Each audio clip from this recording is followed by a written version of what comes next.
ಸೋನಂ ವಾಂಗ್ಚುಕ್ ಅವರ ಉಪವಾಸ ಸತ್ಯಾಗ್ರಹ ಇವತ್ತಕ 17 ದಿವಸ ಏನೋ ಕಂಪ್ಲೀಟ್ ಆಗಾಕತ್ತೈತಿ. ಸೊ 8.5 kg ತೂಕ ಇಳಿದಾರಿ ಅವರು. ಅವರ over all body weight 8.5 kg down ಆಗೈತಿ. ಡಾಕ್ಟರ್ಸ್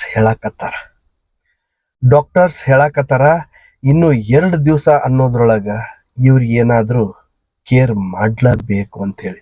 ಇವನ್ ಅದಕ್ಕ ಕೋರ್ಟಿಗೂ ಅಪೀಲ್ ಹೋಗ್ಯಾರ. ಕಡೆ ಪಕ್ಷ ಸ್ವಂತವಾಗಿ ಅವರು ಆಹಾರ ಸ್ವೀಕಾರ ಮಾಡ್ಲಿಲ್ಲ ಅಂದ್ರೂ ಅವ್ರಿಗೆ ಮೂಗಿನ ಮುಖಾಂತರ ಅಂದ್ರ ನಳಿ ಹಾಕ್ತಾರಲ್ಲ ಮೂಗಿಗೆ, ಆ ಮೂಗಿಗೆ ನಳಿ ಹಚ್ಚಿ ಅದರ ಮುಖಾಂತರ ಲಿಕ್ವಿಡ್ ಆಹಾರ ಏನಾದ್ರೂ ಕೊಡ್ಲಿಲ್ಲ ಅಂದ್ರ ಸೋನಂ ವಾಂಗ್ಚುಕ್ ಅವರು ಸಂದಿಗ್ಧ ಪರಿಸ್ಥಿತಿಗೆ ಸಿಕ್ಕಾಕೊಂತಾರ. ಮೇಲತ್ತು ಯಾವುದೇ ರೀತಿಯಿಂದ ಆಹಾರ ತಗೊಂಡಿಲ್ಲ ಅಂತ ಅವ್ರ ಕಡೆ ಅಥವಾ ಅವ್ರ ಟೀಮ್ ಹೇಳಿದ್ರೆ, ಸ್ವತಃ ವಾಂಗ್ಚುಕ್ ಅವರು ಹೇಳಿದ್ರು ಒಂದು ವಿರೋಧಿ ಬಣ ಅಂತ ಸಹಜವಾಗಿ ಇರುತ್ತಲ್ಲ, ಆ ವಿರೋಧಿ ಬಣ ಅದ್ ಹೆಂಗ ಸಾಧ್ಯ? 17 ದಿವಸ ಆಯ್ತು, 18ನೇ ದಿವಸ ತನ ಒಬ್ಬ ವ್ಯಕ್ತಿ, ಒಬ್ಬ ಮನುಷ್ಯ ಊಟ ಮಾಡ್ಲಾರ್ದ ಬದುಕಕ್ ಸಾಧ್ಯನಾ ಅಂತಾನು ಸ್ಟೈಲ್ ಒಳಗ ವಿರೋಧನು ವ್ಯಕ್ತಪಡಕತ್ತವ್. ಎಸ್, ಎರಡೂ ಸರಿ, ಎರಡು ಆಂಗಲ್ ದಿಂದಾನು ಸರಿ. ಆದ್ರೆ ಉಪವಾಸ ಸತ್ಯಾಗ್ರಹ ಅನ್ನೋದು ಎಷ್ಟು ಸತ್ಯನೋ, ಉಪವಾಸ ಇರೋ ಮನುಷ್ಯ ಜಲ್ದಿ ಸಾವು ಕಾಣಂಗಿಲ್ಲ ಅನ್ನೋದು ಅಷ್ಟೇ ಸತ್ಯ. ವೈಜ್ಞಾನಿಕವಾಗಿ ಅಥವಾ ಏನು ಒಂದು ಡಾಕ್ಟರ್ದ ಒಂದು ಲ್ಯಾಂಗ್ವೇಜ್ ಒಳಗೆ ಹೇಳ್ಬೇಕಂದ್ರ, ಹೆಚ್ಚು ಊಟ ಮಾಡಿ ಬಹಳ ಜಲ್ದಿ ಸಾವ್ಕೊಂಡವ್ರು ಅದಾರ. ಹೆಚ್ಚು ಊಟ ಮಾಡಿ ಅಳತೆ ಮೀರಿ ಊಟ ಮಾಡಿ ಜಲ್ದಿ ಸಾವು ತಂದುಕೊಂಡವರು ಬಹಳ ಮಂದಿ ಅದಾರ. ಸಾಕಷ್ಟು ಉದಾಹರಣೆ ಸಿಗ್ತಾವ. ಆದರೆ ಉಪವಾಸ ಇದ್ದು ವ್ಯಕ್ತಿ ಸಾವು ತಂದುಕೊಂಡಿರೋದು ಬಹಳ ಅಂದ್ರ ಬಹಳ ಕಡಿಮೆ. ಸಾಕಷ್ಟು ಉದಾಹರಣೆಗಳು, ಇತಿಹಾಸಗಳು ನಮಗ ಸಿಗ್ತಾವ. ಕೋರ್ಟ್ ಒಳಗೆ ಹೋಗಿರ್ತಾರ, ನಮಗ ದಯಾ ಮರಣ ಕೊಡ್ರಿ, ನಮ್ಮ ಮಗ ಬಾಡಿ ಏನು ಬ್ರೈನ್ ಡ್ಯಾಮೇಜ್ ಆಗೈತಿ, ಅವ್ರಿಗೆ ದಯಾಮರಣ ಕೊಡ್ರಿ ಅಂತ ಮೊನ್ನೆ ಕೋರ್ಟಿಗೆ ಹೋಗಿದ್ರು. ಅದು ಏನೇನೋ ಕಂಡೀಷನ್ ಹಾಕಿ ಕೋರ್ಟ್ ಅದಕ್ಕೆ ಎಸ್ ಅಂತಂತು. ಯಾಕಂತಂದ್ರ ಅವರು ಒಂಥರ ಉಪವಾಸ ಇದ್ದಂಗ, ಅವ್ರಿಗೆ ಏನು ತಿನ್ಬೇಕು ಕುಡಿಬೇಕು ಅನ್ನೋದು ಗೊತ್ತಿರಂಗಿಲ್ಲ. ಬ್ರೈನ್ ಡ್ಯಾಮೇಜ್ ಆದವ್ರಿಗೆ ಮೂಗಿಂದ ಅವ್ರಿಗೆ ಏನ್ ಲಿಕ್ವಿಡ್ ಕೊಡ್ತಾರ ಅಷ್ಟರ ಮೇಲೆ ಬದುಕಿರ್ತಾರ. 5 ವರ್ಷ 10 ವರ್ಷ ಅವ್ರು ಬದುಕಕತ್ತಾರ ಅಂತಂದ್ರ ಇವರು 5 ವರ್ಷ 10 ವರ್ಷ ಫುಡ್ ಇಲ್ದ ಬದುಕ್ತಾರ ಅಂತ ಅರ್ಥ ಅಲ್ಲ.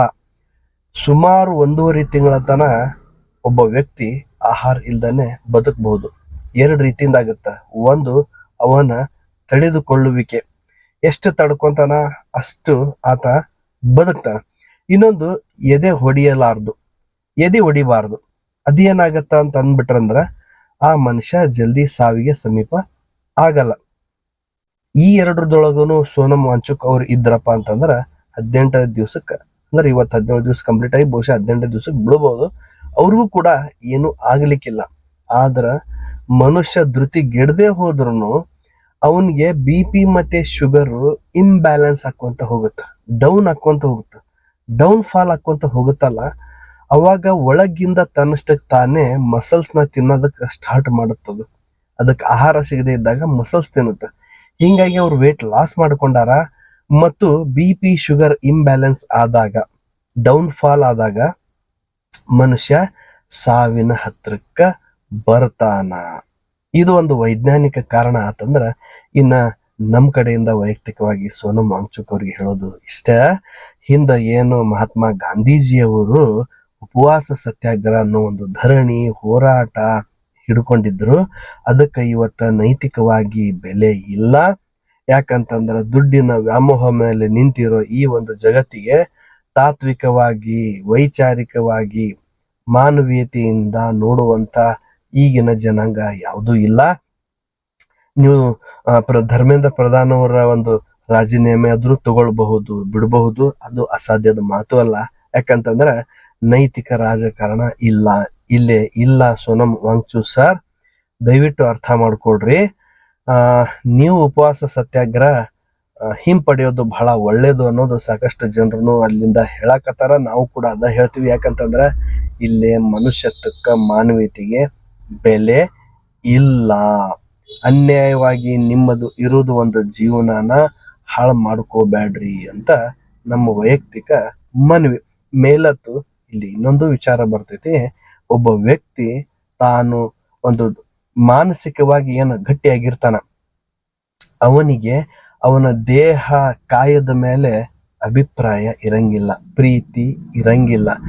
ಸಾವು ಹತ್ರ ಬರ್ತಂದ್ರು ಸತ್ಯಕ್ಕ ಆ ವ್ಯಕ್ತಿ ಹೆದರಂಗಿಲ್ಲ. ಬಹುಶಃ ವಿಕ್ರು ಗೋಕಾಕ್ ಅವ್ರು ಏನೋ ಹೇಳಿದ್ರು ಅಂತ ಅನ್ಸಾಕತೈತಿ. ಏನ್ ಹೇಳಿದ್ರಪ್ಪ ಅಂತಂದ್ರ ಸಾವು ನನ್ನ ಕಡೆ ಬರಂಗಿಲ್ಲ, ಹೆದರ್ತದು ಅಂತ ಹೇಳಿದ್ರಂತ. ಇದು ಒಂಥರ ನಗೆ ಚಟಾಕಿ ತರ ಹೇಳಿದ್ರು ಸತ್ಯ ಐತಿ. ಸಾವು ನನ್ನ ಕಡೆ ಬರಂಗಿಲ್ಲ. ಯಾಕೆ ಬರಂಗಿಲ್ಲಪ್ಪ ಅಂತಂದ್ರ ಸಾವು ನನ್ನ ಕಡೆ ಬಂದಾಗ ನಾನು ಇರಂಗಿಲ್ಲ ಅಂತ ಒಳ್ಳೆ ಮಾರ್ಮಿಕವಾಗಿ ಹೇಳ್ತಾರ.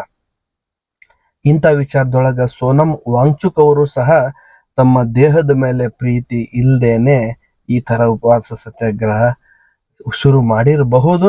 ಮತ್ತೆ ಅವ್ರಿಗೆ ಕೆಲವೊಂದಿಷ್ಟು ಅಪವಾದಗಳು ಅದಾವ. ಅವರದೇ ಒಂದು ಫ್ರೆಂಡ್ ಸರ್ಕಲ್ ಅಥವಾ ಸಮಾನ ಮನಸ್ಕರ ಸರ್ಕಲ್ ಒಳಗ ಹೇಳಿಕೆಗಳು ಬರಾಕತ್ತಾವ. ಅದೇನಂದ್ರೆ, ನಿಮಗ ಸೋನಂ ವಾಂಗ್ಚುಕ್ ಅವರಿಗೆ ಫಂಡಿಂಗ್ ಬರಾಕತೈತಿ, ವಿದೇಶದಿಂದ ಸಾಕಷ್ಟು ಹಣದ ಹೊಳೆ ಹರಿಯಾಕತೈತಿ ಅಂತನೂ ಹೇಳಕತ್ತಾರ.